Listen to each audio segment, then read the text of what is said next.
morning. How are you? I am doing well. How about you? I'm doing great. I'm so glad I'm to Raj. be here. Now, is Wonderful. the meeting, has it started or this is Yes, we have about 2 more minutes to 7 okay. p.m. IST when we can get started immediately. By then, maybe a few other speakers would also join. But we'll be going first with you. I'm requesting to record this. Is that okay? Sure, I guess. Though on the backend team is already recording this, it should be live on Facebook and YouTube.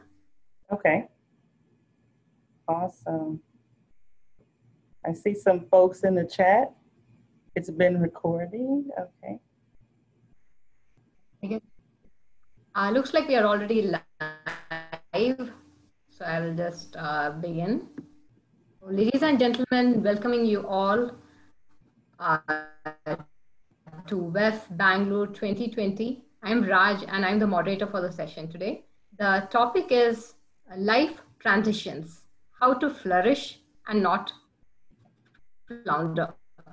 And it is with great pleasure that I welcomed our esteemed speaker, Taniki Richard. And before we begin, we have 12 minutes for each speaker. And in case we are going over the time, I have a gentle musical reminder bell. Uh, Introducing Taniki Richard, she's the co-founder, author, podcast host, USMC retired veteran, and speaker. Uh, Gleaning from the USMC military training, education, research, and her own trauma from abuse, Taniki developed life-changing methods that increase personal and professional growth. She specializes in emotional intelligence, empowerment, high-risk sexual assault training, abuse and military combat,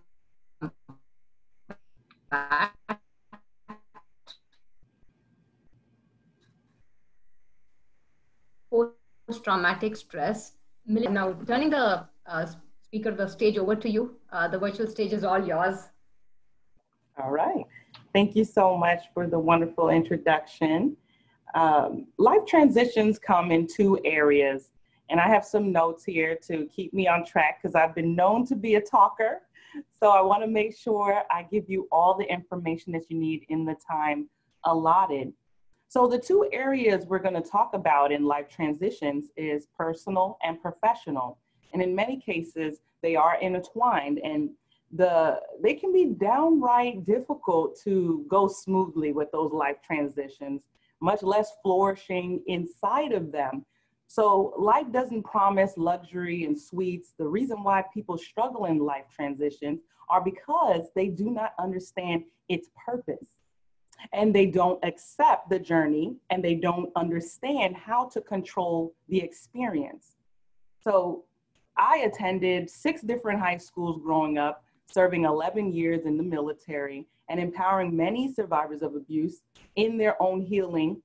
And it taught me a very valuable lesson. The most important thing that life transitions taught me was the purpose of life transitions are that you come through them changed for the better. You come through them changed for the better. And those better change results are not external. Those are actually an internal thing that you look at as success. One of the toughest things to face in life is change. Change is what life transitions are all about. And life transitions are the moments right before the magic happens. A life transition is an amazing experience when the purpose is understood, much like when a seed becomes a flower, or like water turned to ice, a cold wind meeting a warm front, or fire becoming ash. Simple phenomena like these take time for the change to happen. You know, they have a purpose. The transition is the process in which to get to the change. Transitions is necessary for the internal transformation. Think of a life transition as the long drive and the results or change as the destination.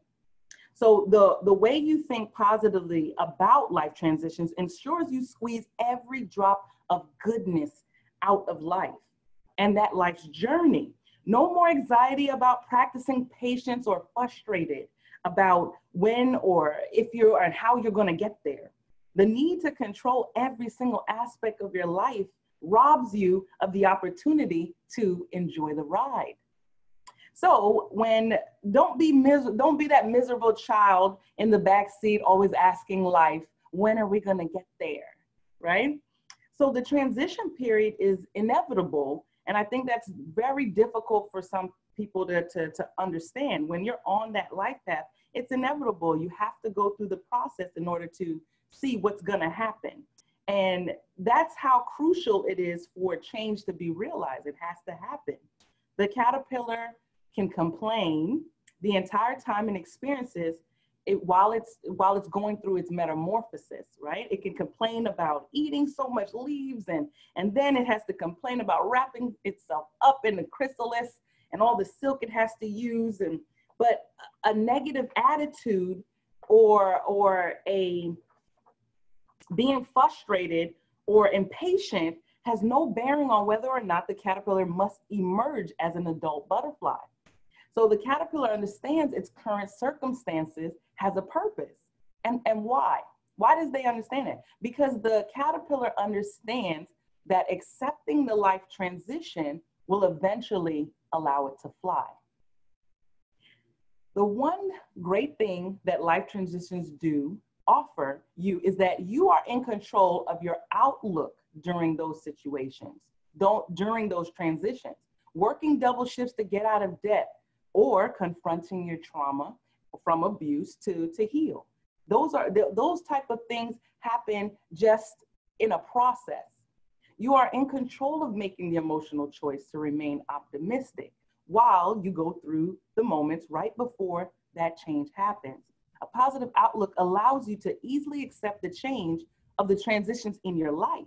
It opens you up to gratitude, joy, and well-being. Now that I'm not going to say it goes really well all the time. There's some speed bumps in thought along the way and transitions towards that positive type of experience, but that's okay. A less than favorable outlook about life transitions can slow you down a bit, but the goal is not to create mental roadblocks where you completely halt a favorable experience. There are two ways to journey through the transitions in life, and I will let you know what those are in a moment. And I'll hopefully in a few moments, you just bear with me. I'm going to tell you a quick story about me and how I learned the importance of understanding the purpose of life transitions. Hopefully, by the end of the story, you'll get the answer. So, as I was a little girl growing up, I was the second oldest of 7 kids. I grew up in America, but my parents were traditional Caribbean. They were from Trinidad, and they were very strict. They raised us with very strict rules. We like to say heavy manners. So with those type of dual cultural differences, growing up in America with Trinidadian parents, my parents were both also from, they had occupation in the U.S. Army. And they fell on hard times because they got into drugs. And so we lived in some of the most impoverished neighborhoods across the US. By the time I was in the senior in high school, we had moved so many times, I lost count. Each year was a new neighborhood, a new place to stay, a new school, a new people to meet. I didn't realize how much transitioning would be a constant in my life. I became so good at it. It became normal to me. Living in poverty and moving so many times grew me earlier on to learn quickly how to adjust and find the simple, happy things in those tough times. I remember one night we got corned beef and rice with onions, and it wasn't much. It really wasn't, but I was happy that I didn't have to go to bed hungry and have to wait until I went to school the next day to eat lunch. I was grateful for the little things. It didn't matter what odds were stacked up against me, I rolled with each transition. My parents, being from the island, still expected excellence, go figure, right? My parents made it very clear that I was not going to end up pregnant and on welfare. Matter of fact, they said, listen, Taniki, you're going to have a plan for yourself. What are you going to do with yourself? I wanted to prove them right. I wasn't going to end up on welfare or pregnant. So I joined the Marine Corps. One of my first major life transitions as a young adult, and it was really huge for me. It was a culture change. So many different people. I thought, wow, I had a rough childhood. I moved around a lot in the military, switching from duty station to duty station, and never once complained. I wonder why I moved so many times. It was fun to me and exciting. A new job, a new duty station, a new place, a new people. Anytime someone said I would hate the duty station, I would end up loving it. I would get there and I would have a blast. I performed my duties pretty well as an avionics electronics countermeasures technician. Say that 5 times fast. I was a leader. I trained troops and I loved it. While I loved serving in the military, I always had aspirations to starting a business, open up a restaurant, fast food restaurant to be exact. I accredited that to the desire to be an entrepreneur. And I figured, hey, I'll get to that once I get out the military and have this career of mine. When I got out the military, I realized quickly that much of my internal struggle about starting a new career was from my personal trauma. I suffered from post-traumatic stress from combat in military in Iraq, and then also military sexual trauma. And I wasn't ready to get out the military. I refused to accept my new normal. I refused to accept a new life transition. No matter how many action steps I took, I couldn't fully enjoy my transition out of the military until I was faced with those emotional pains from the past. I didn't want to see my impatience. I didn't want to discover I had communication gaps with the people I cared about, and I couldn't express those needs in a healthy way. I didn't want to see the issues that these new life transitions dredged up inside of me. When I got out the military, there was a period of my life where I avoided anything that remotely took me out of my element. I was emotionally stagnant, but life kept on going. And that's what usually happens. Life keeps on going. I wasn't growing as an individual. The more I resisted and avoided the life changes that were happening around me, the more bitter, lonely, and scared I became. I drifted further and further away from the young girl who had the mentality that it didn't matter what odds came in my way or stacked up against me, I would roll with each transition. Each year, I had to tap in to that young girl who would roll with each transition, and things got better. I understood my purpose in accepting the journey. With each new transition, it showed me something buried deep within myself. When I saw an issue, I acknowledged it. I patiently worked on the issue until it no longer was an issue. I began to see how I transitioned from the caterpillar into the butterfly. I feel privileged and honored now that I can help men and women and with their traumas through their lives. And I've empowered survivors of abuse to face their trauma and take the stroll on their healing path. It's scary, but it's okay. So I've seen the many benefits of people transitioning in their lives when they accept the journey. I've also seen how refusing to embark on the adventure of transition, that many people make decisions in error and end up putting up mental roadblocks. I mentioned in the beginning of my story that there are 2 ways to journey through the transitions in life. Did you figure out what they were? One way is to reject and reflect, or reject and deflect. And the second way is to understand and accept. Accept the life transitions that you are faced with. Don't reject it mentally. Embrace it and dissect it. Find out all that you can learn from yourself from it. Cry, laugh, or both. Then Get on with it. Don't be afraid to have a positive outlook in a less than desirable situation. The transition is the process of change. By doing this, you will not flounder, you will flourish. Increase prosperity and success be unto you. Thank you. Wow, what a powerful message, Taniki. I'm just really taken aback. That was amazing. Really a very impactful message. And and yeah, I could see I've been following your passion, and also you've been drawing on your life experiences, some of them very challenging and transitioning. And apart from you yourself getting to a better place, now you're helping so many others, transforming lives. I mean, Yes. Truly inspiring, I should say. Thank you so much. It's an honor to have you on this platform today. Absolutely. Are we taking questions? Yeah, let me look for questions. It should be there on our platform. I'm just looking for if any questions there right now.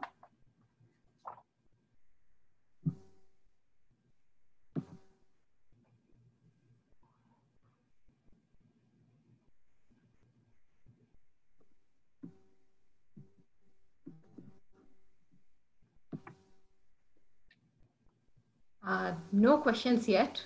I wanted to offer. I do have a question, if I may ask, Taniki.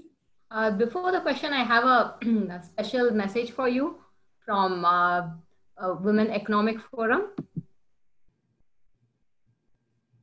Taniki, so it is my privilege on behalf of Women Economic Forum 2020 to confer on you, Taniki Richard, the award of Iconic Women Creating a Better World for All. Oh, wow. A well-deserved award. Oh, thank you so much. I'm honored, and it's been a pleasure to be on here. My very first time, I will admit that I was nervous, and I've met so many great people so far in this conference. Hopefully, I'll be invited back. Absolutely. I'm very honored. It's been a great pleasure. Thank you so much. I want to offer something about our life transition topic, about how to flourish and flounder. Well, not to flounder, but flourish. And one thing you can take away from this is you experience the control through accepting the journey. You control the experience through emotional choice. That's wonderful. Yeah. So emotional choice can basically drive the kind of experience that we are. Absolutely. And I think this is like your topic is actually very relevant, and your message is also very relevant in today's world where we are facing these tough challenges around the pandemic. And I think kind of transition is in the air. So do you have a message for all of us? Because as you know, this is also streaming live on Facebook, YouTube, even outside this platform, people from all over the world could be tuning in. Yes.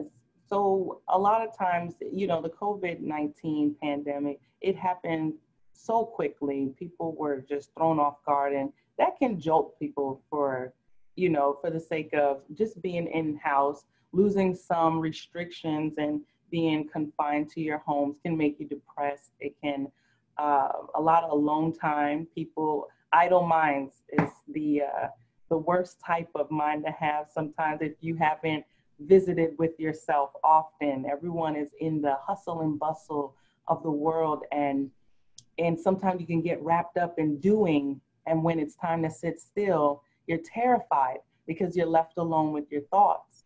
And some of those thoughts can bring you back to past memories, or some people now have access to reach out and give a phone call. The physical touch and the physical presence of each other is comforting. And in this time, I would like to say that it's a time for you to stretch into a new life transition. This might very well be our new normal. And for that reason, we have to come into this with optimism, with all the joy and love that we can, to appreciate and have gratitude for the pause. And when you have gratitude for the pause, you're able to reflect. And who's going to give you that time to work on yourself? Personal development is key right now. Actually, you should be taking advantage of all the books you said you wanted to read, all the books you said you wanted to write. You should be doing those now. Journaling is a huge thing right now. Get your thoughts out on paper so that you can hold yourself accountable for your thoughts. When you see, last month, this is how I felt going through COVID-19. Wow, what a change, because I've been reaching out. I've been calling folks. I've been doing some virtual conferences like this one, WEF 2020. And I'm telling you right now, I'm feeling greater. I'm feeling better. A lot of people say you should fake it till you make it. I don't believe that. I think you should be intentional about making it. And so when you're intentional about making it, you quite possibly can't have a bad attitude because you already have the will and the drive and the purpose. So the reason why we want to continue to pick up that phone, send an email, write, and take a pause is so that we can have that the new normal in this transition. And however that looks like for you, there's really no room for negativity at this point, because we all need each other. You have a purpose in this, and everyone is important. So if it's not on social media, don't troll on social media, spreading negativity. Spread some love, spread some joy, spread some gratitude in this time, because the new normal is here. Thanks for that lovely and beautiful message, Taniki. Absolutely. And I should say, truly grateful to Dr. Harbeen and everyone at WEF, All Ladies League, for bringing us all together on this platform. Yes, absolutely. It's been an amazing 2 days. Yes, and just a full jam-packed of information that honestly, if it's not resonating with your mind, for the intellectuals, it should definitely be resonating with your heart. There's some really great topics here shared, and I'm very honored to be amongst some of these distinguished speakers. It's amazing. Yes, absolutely, Taniki. We have 2 more speakers joining us, probably like around 7:30. So we have like about 10 more minutes. So we can feel free to stay here. Anything else that you would like to share, any other learnings from your life experiences or any other initiatives you would like to talk about, feel free to. Okay, absolutely.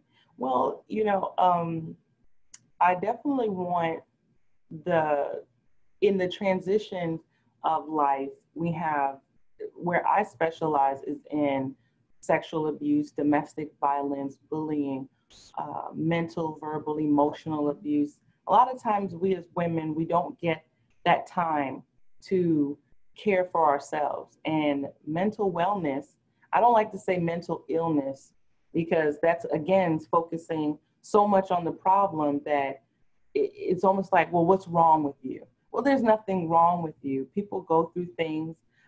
Yes, there are chemical imbalances that increase depression, schizophrenia, bipolarism.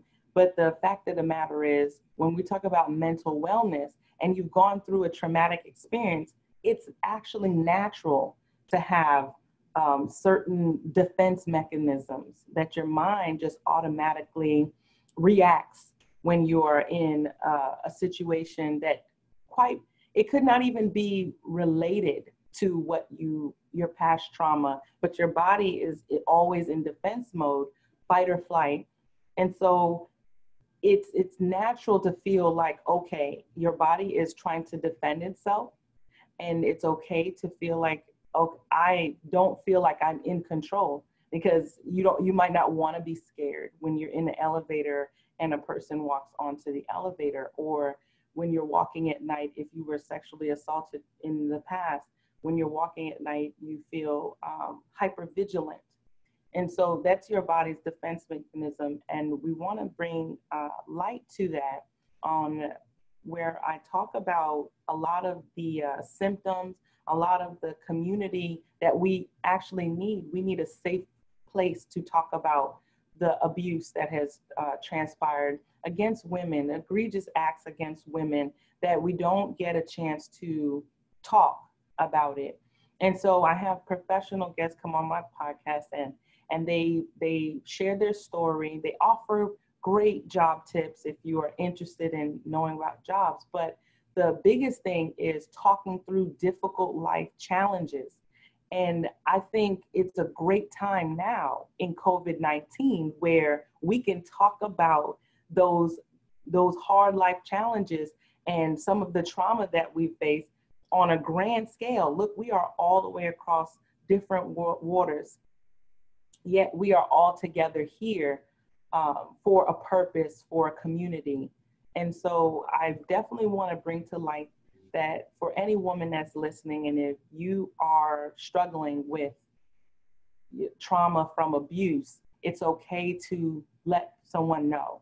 If you can't, if it's your family member who assaulted you, it's okay to let someone know. There are hotlines available that you can call and make sure that you get out there and start talking. And so I'm very grateful to be here and to talk about those things, because this seems like a very safe place to do so. So that's what I wanted to make sure we addressed and talked about, and made a point to say that I see you, my sister. I see that you are struggling, even when you have a kid on each hip and you're trying to make it. I see you in your entrepreneurship. I see you as a CEO trying to make sure you make the company successful, and might be putting yourself on the back burner, your special needs on the back burner. I see you. And so just continue to talk and walk. Again, a brilliant and uplifting message, Taniki. Thank you. Yes. And I see two more of our speakers have joined, Bronwyn Sciortini and Geetanjali. And it is again with a great pleasure that I welcome our other two esteemed speakers onto this platform. And again, as I had mentioned earlier, 12 minutes for each speaker. And in case we are going over the time limit, I do have, as a gentle reminder, a musical bell with me, just in case. I don't think we'll need it. We have sufficient time, I'm sure. Looking forward to the conversation. And the topic again is life transitions, how to flourish and not flounder. And then our next speaker on this is going to be Bronwyn Sciortini. She is an international author and simplicity expert who spent almost 2 decades as an award-winning executive before experiencing a life-changing event that forced her to stop and ask the question, what if that is a better way to live? Welcome, Bronwyn. And the virtual stage is all yours, turning it over to you.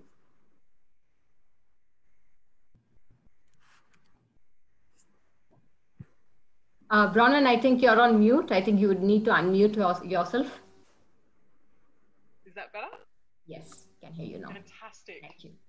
So fantastic to be here and be part of such an incredible platform with people joining in from all around the world.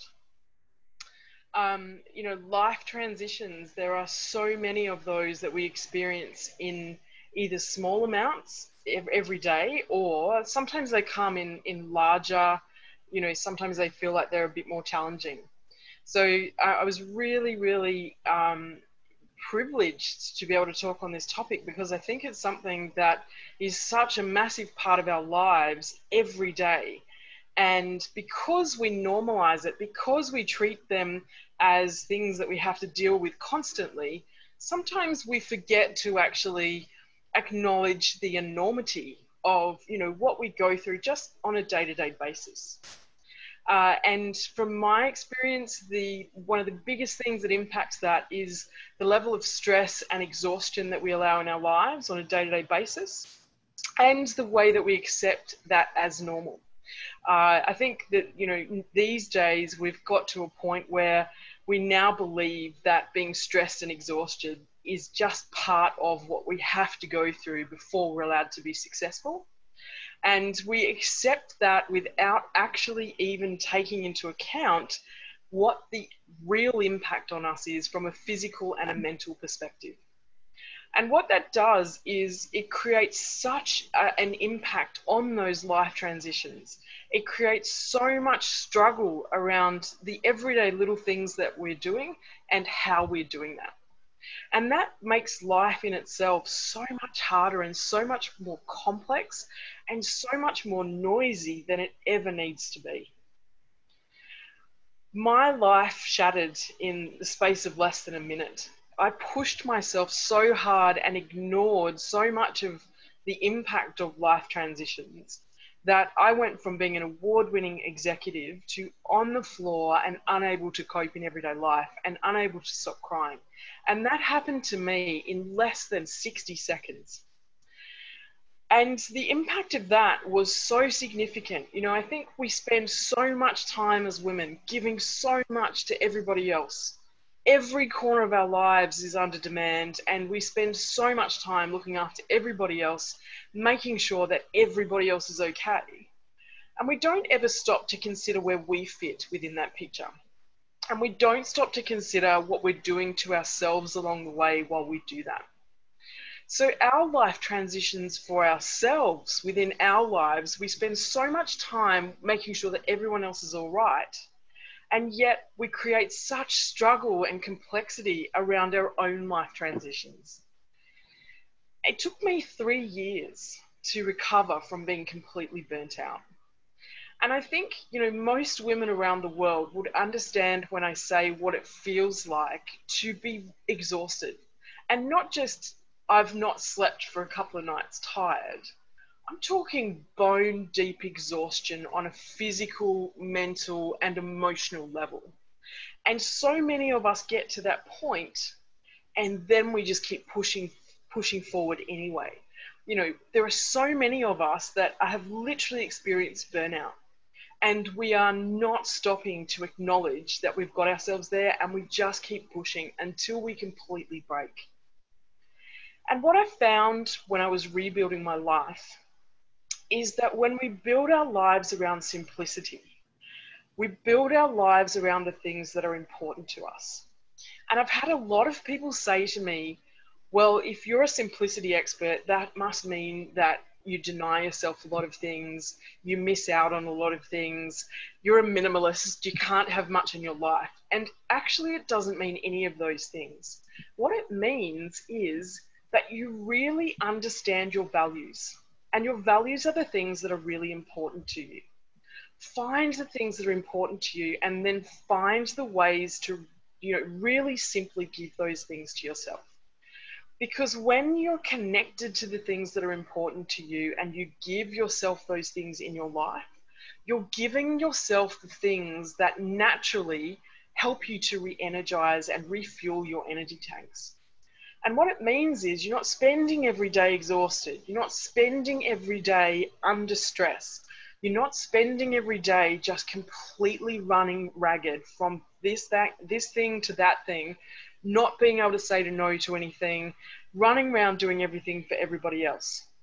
And when you live in a place where you are refueling your energy tanks and your energy levels are high and you're connected to what you are doing, what you are doing is you're actually allowing yourself to be a whole person. And so you're turning away from this focus that we have on needing to be a better version or a better person than you are. And that comes from the social conditioning that we receive when we're told when we're young the things that are right about us, the things that are wrong about us, the things that are good and bad, what's acceptable about our behavior, what's not.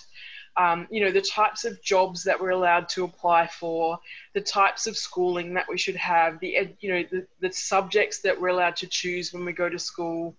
And then that morphs into the house that you should live in, the car that you should drive, the clothes that you should wear, the friends that you should have. And it becomes a lot about, you know, what you should have, what you should be doing, what you need to be seen to be achieving, all of those sorts of things. And that means that we become more and more disconnected from who we truly are, because we're allowing other people to tell us who we should be and who we need to be for us to be successful.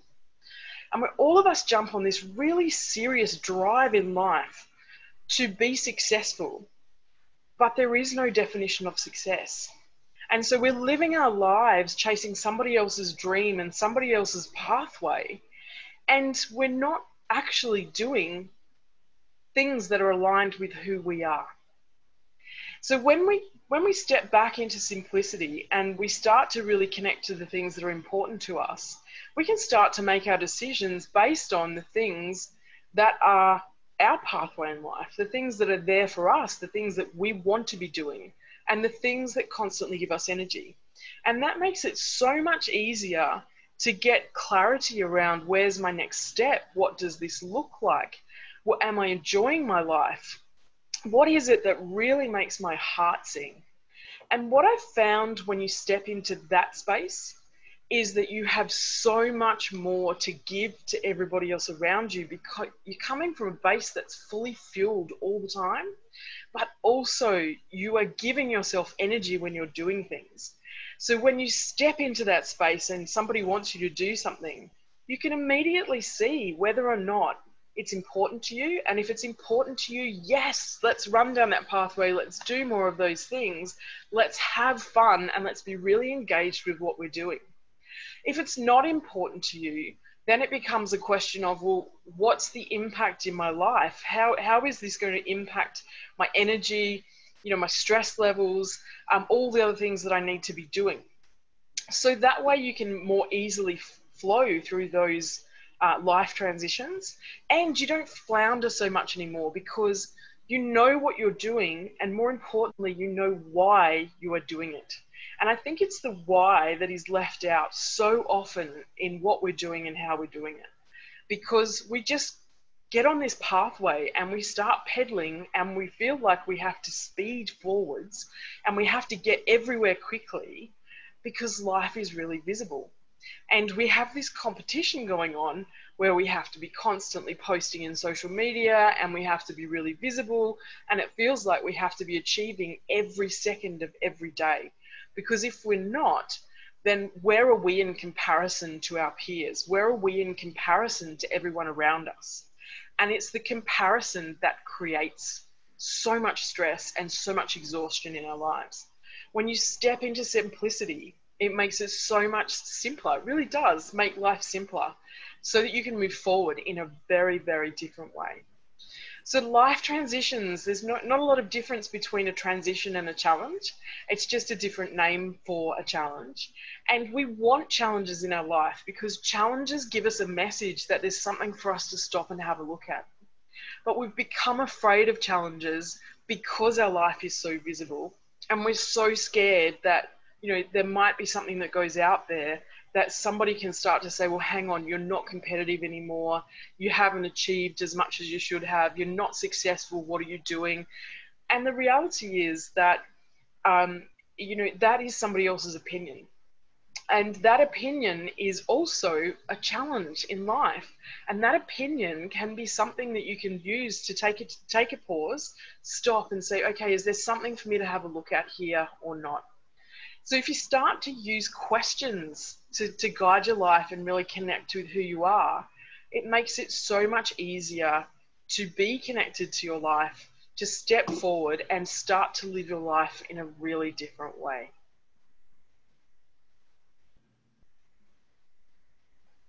That was a truly an enlightening speech, Bronwyn, about Thank you. with respect to transitioning and in terms of stepping into simplicity by focusing on what's truly important to us, and about being energy conscious, staying true to our values, and based on that, focusing on our energy towards that rather than stressing ourselves out. And especially about the when you touched on the competitive spirit within us, thanks to the current online revolution that is going on. It was amazing, very relevant. Yeah, thank you. Thank you so much. I'm just very quickly going to check if there are any questions from the attendees for us. Very quickly here. So as of now, no questions. We can circle back to that a little later. And before we move on to the next speaker, I have a special message for you. I would like to say it's my privilege on behalf of Women Economic Forum 2020 to confer on you, Bronwyn Sciortino, the award of Iconic Women Creating a Better World for All. Oh, thank you. Thank you so much. Thank you. That's very special. Award. And now going to the next speaker for the same topic, life transitions, how to flourish and not flounder. We have here with us Geetanjali Gupta. She is the founder of Compassionate Action Networks. Geetanjali believes it is imperative to combat compassionately the inhumanity, cruelty in our societies. Through her network, the Compassionate Action Network, she seeks to benefit individuals struggling, NGOs needing critical support, small businesses needing a push, and leaders looking to give. She has supported stigma-driven issues like child sexual abuse, CSA, leprosy, women's fight for gender equality, drug awareness and prevention, and animal rights. She has accomplished highly diverse 522 projects pan-India through CAN network and street awareness on compassion. Welcoming you to the platform, Geetanjali. The stage is all yours, turning it over to you. Thank you so much. A big hearty welcome to Bronwyn and Taniki, and to a big thumbs up to the whole team of WEF, the massive scalable works that are being done behind and the dynamics of a huge team. So a big thumbs up to all you guys. Yes, my name is Geetanjali Gupta. I'm also known as Geetu. I consider myself through and through as a compassionate warrior. My grounding is in Buddhism, from where I bring out the four nodal, the wheel of life, and compassion, karuna, metta, loving kindness really comes from there.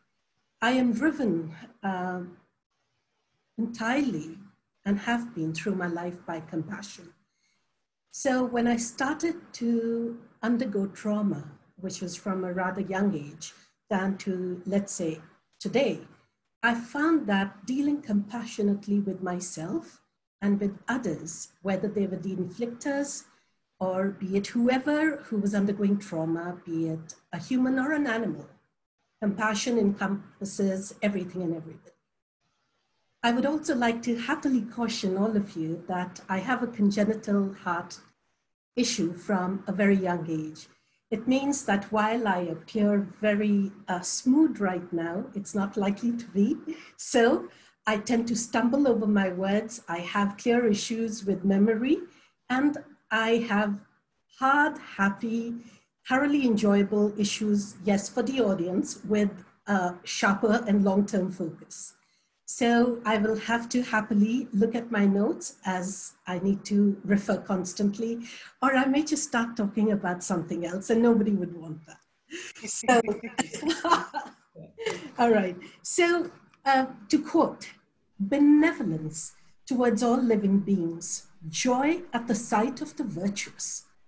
So good women, the ones who express, exemplify virtuosity, compassion and sympathy for the afflicted, and tolerance, yes, non-negotiable tolerance towards the insolent and the ill-behaved, or the ones who don't mean goodwill, or on the other side, mean ill will towards us. Now we encounter such people through relatives, at home, outside the society, on a personal level, at the professional level. How do we deal with that stress that both you, Taniki and Bronwyn, have so beautifully brought out? How to deal with it? So what I'm going to bring forth is my life perspective to this talk. And So I'm going to start reading from the notes as I am losing focus. My words are from my life experiences, an emotional journey that seeks to bring out the transactional nature and the constant change, the flux, the beauty of life, that nothing stands still.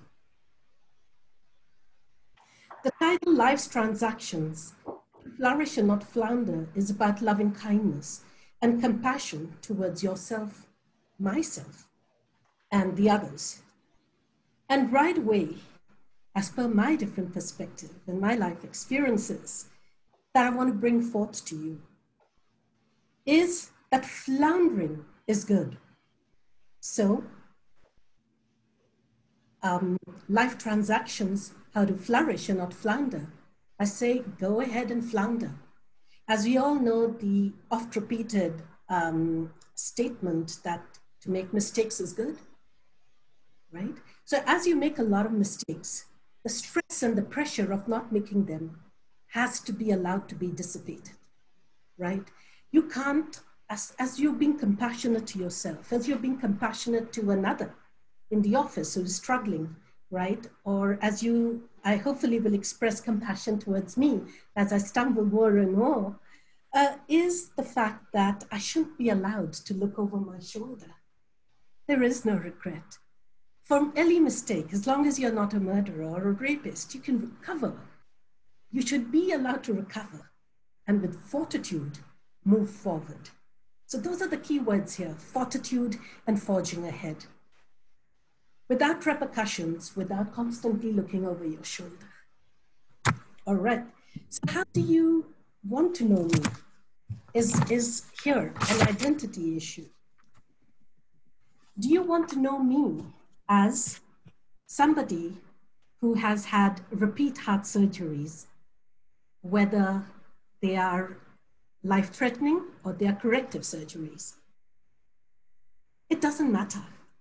To me, it doesn't matter. I flourish nevertheless. Yes, it is debilitating. Yes. It impacts me, right? I struggle with bathing every day. But does it bring me down? Why would I allow something as frivolous as this to stop living a full life? Yes. Should it be impacted that I've come close to going to heaven and experiencing a heavenly abode? Absolutely not. God said, it's not time for you to come. Go right back and do some more work. So I was very happy to stay back. My wills were made. I said goodbye to my 4 children, 3 adopted from my husband's first marriage, which, by the way, I will focus on as my identity. I grew up without a dad. So what? Let's move on. What I have now is all that matters. A forced engagement, as it often can happen in some countries, even now, that had me kind of blindsided and pushed away and isolated by my family members. Yes, I had the moral courage to do away with it, right? I didn't want to be engaged. It meant that for 3 years, I paid a price for that. My statement on that is, so be it. It is my life. I can move ahead with fortitude and forge ahead anytime that I want. You're, meaning the third person, reminding me that, you know, Kitu, you were engaged once and you should tell this to the others. I'm like, there is no need. A mistake that needs to be shared. Why? And why are you reminding me? So I encourage people to be compassionate and to let go. That makes it for an easier life for the people around them and for themselves too. I had a prolonged back injury that had me in a wheelchair. So what did I do? I did wheelies in those wheelchairs. Ultimately, I had a fantastic and a 5.5-hour back surgery. That was at the cutting edge of the medical systems at that time, 27 years ago. And I came out, look at me, I look so happy. All right. So a marriage that I went into and a partnership that was not to be. In my final stage of heart failure last year, I'm still in the third stage of heart failure as I talk to you. In my final stage of heart failure, as the trauma was too hard to undergo, the mental trauma, the physical trauma I was holding, to me as an individual, the mind is everything. So what did I do? On the fourth attempt, I sought the dissolution of a marriage. Was there a repercussion? Yes. Was it hard? It was absolutely hard. I wanted people to come to me and grasp me and hug me. But in the end, you have to build a fortitude and a system with support of others to educate yourself to move ahead. You can be enough for your own self. Why did I want it? It was an authoritarian system demonstrated within the homes and in the bedroom. It was heavily patriarchal driven. In-laws that were never supportive and were super critical at every turn. So I had a few more corrective heart surgeries and I only got better. I thought it was a delightful experience. Life is too good. You got to give everything a twist. Stop wallowing in the negative. Break free. I recommend to people to be always an out-of-the-box thinker. So I was also, lastly, harassed as a strong social activist and dealing with harsh realities on the ground. I actually had 16 IPCs, Indian Penal Code, defined under those, 16 acts of criminal intimidation done against me, despite everybody knowing that I had a heart issue and that I was going in for more corrective heart surgery. Allow me to tell you that it did not matter to the man who was my partner then. It did not matter to the so-called humans who were outside. Was I cruel and evil to them? No.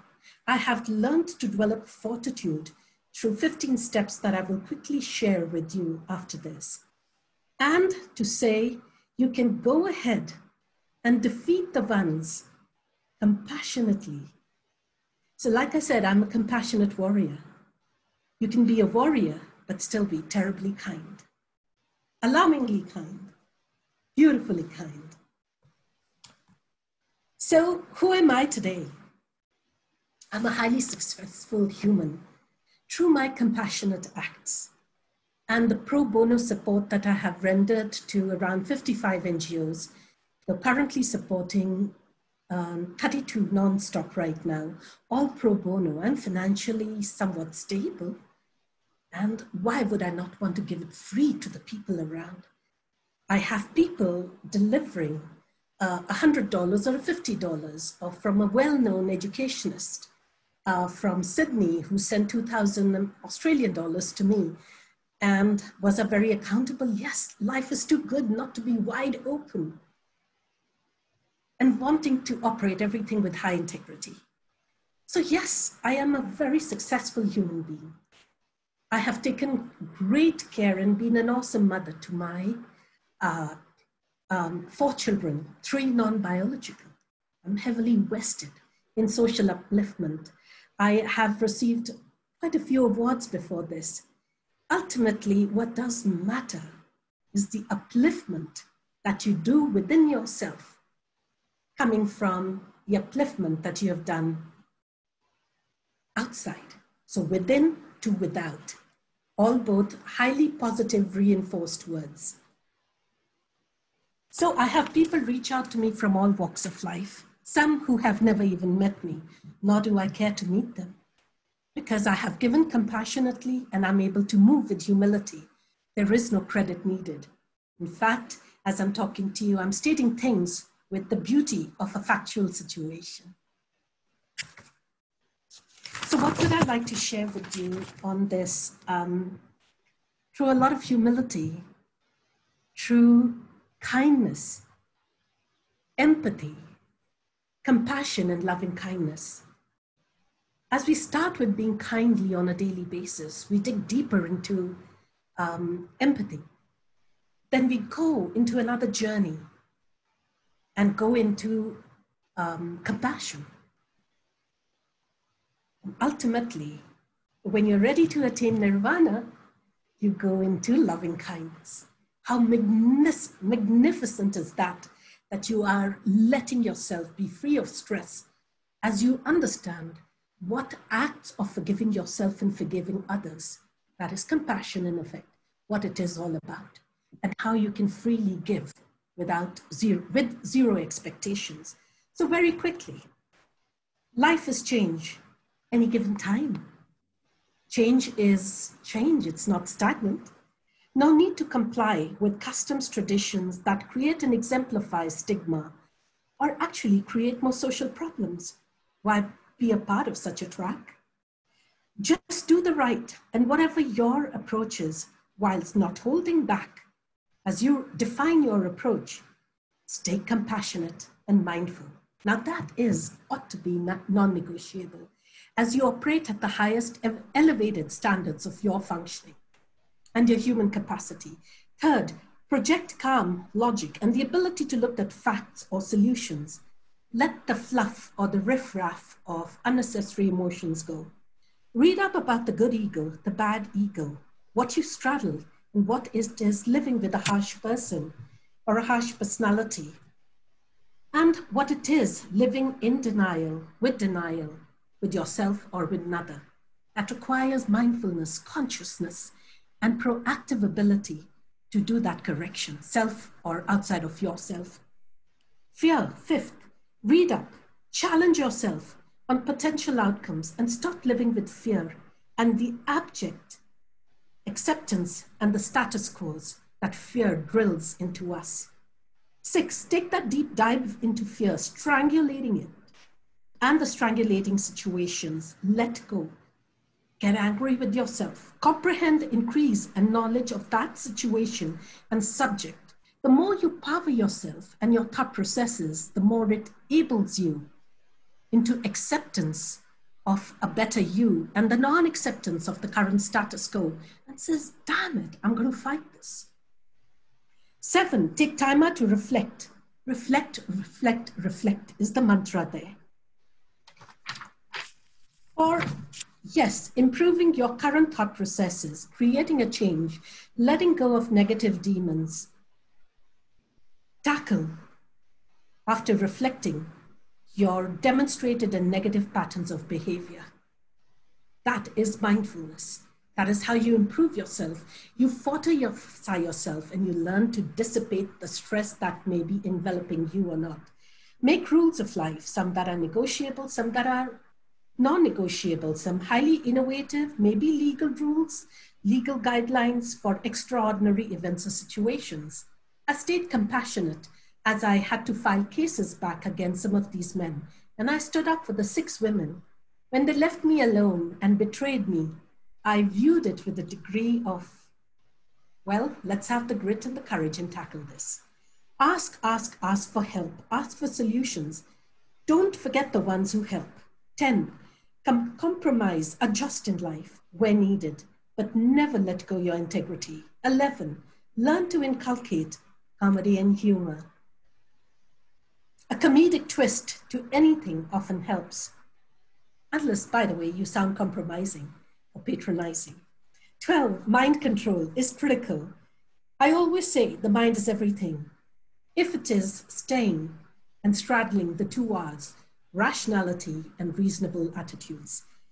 Deeply motivating, Geetanjali. I think we just have about 1 more minute. Yes, and I'm on the last 2 points. Thank you so much for the reminder. Dig deeper to understand yourself, your enormous latent capabilities. Live with thanks. Appreciate the life of that tree, that flower you just passed by, the dog that wags its tails, and the gratitude that should be enveloping you. Lastly, be an out-of-the-box thinker.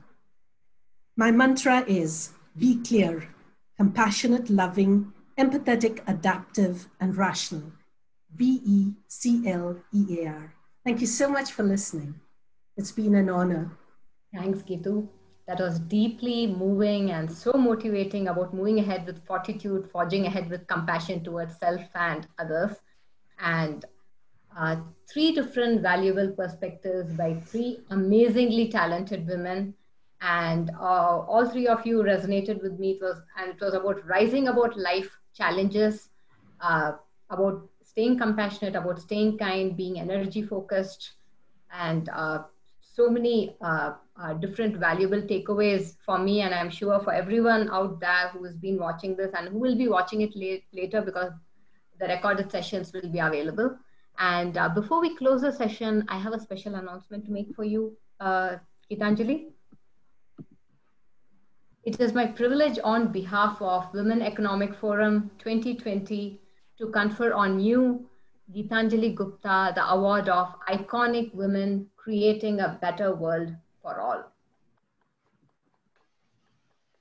A much deserved award. And this has been an amazing session being here today, the three of you.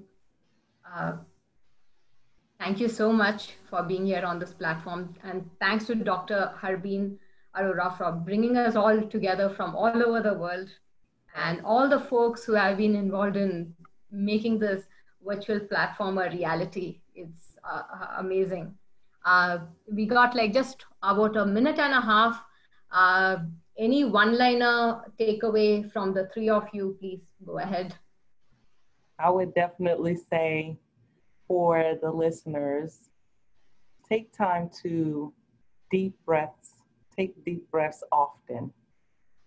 It's very calming for the mind, calming for the body, and it allows you to think. And when you're able to have that space to think, you'll be able to know what the next step is. So take deep breaths often. I would say make yourself your best friend. And the way you would treat your best friend, and the love and compassion and time and energy that you would give to your best friend, give that to yourself as well. Because that will be the greatest gift that you can ever give to everyone in the world. And I would say that reflection, time to reflect ensures growth. It ensures confidence. It helps you put a lot of key critical aspects of your life together again and move on and learn. I would love to connect with you, Bronwyn and Tanaki. Definitely. Yes, absolutely. I'd love to get a picture real quick. I want to put it on my, is that okay? Yeah, of course. I want to make sure it's okay. I would love to get you guys on here. Everyone kind of smile. Hey. All right, 1, 2. All right, thank you. And look forward to connecting with Taniki and Bronwyn. Geetu, we are already connected. So. Yes. Yes. Thank you. Thank you, ladies. So much for moderating for us. Yes, wonderful. Thank you so much. What a lovely session. Thank you, wonderful ladies. Yes, do. Cheers. Bye. Bye.